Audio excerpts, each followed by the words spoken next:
Hi friends, welcome back to mini vlogs. ಇದು ಬಂದು ಶ್ರೀ ಕೃಷ್ಣ ಜನ್ಮಾಷ್ಟಮಿ ದಿನದ ಒಂದು ಮಿನಿ ವ್ಲಾಗ್ ಆಗಿರುತ್ತೆ.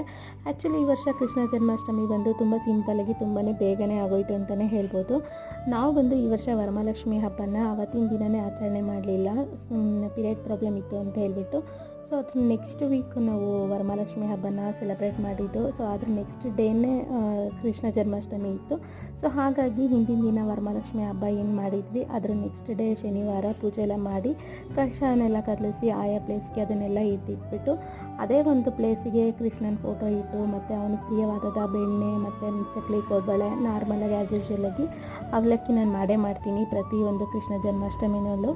ಸೊ ಈ ವರ್ಷ ನಾನು ಅವಲಕ್ಕಿನ ಮಾಡಿಟ್ಟು ಪೂಜೆನ ಈ ರೀತಿಯಾಗಿ ಈ ವರ್ಷ ಕೃಷ್ಣ ಜನ್ಮಾಷ್ಟಮಿನ ನಾವು ಆಚರಣೆ ಮಾಡಿದ್ವಿ.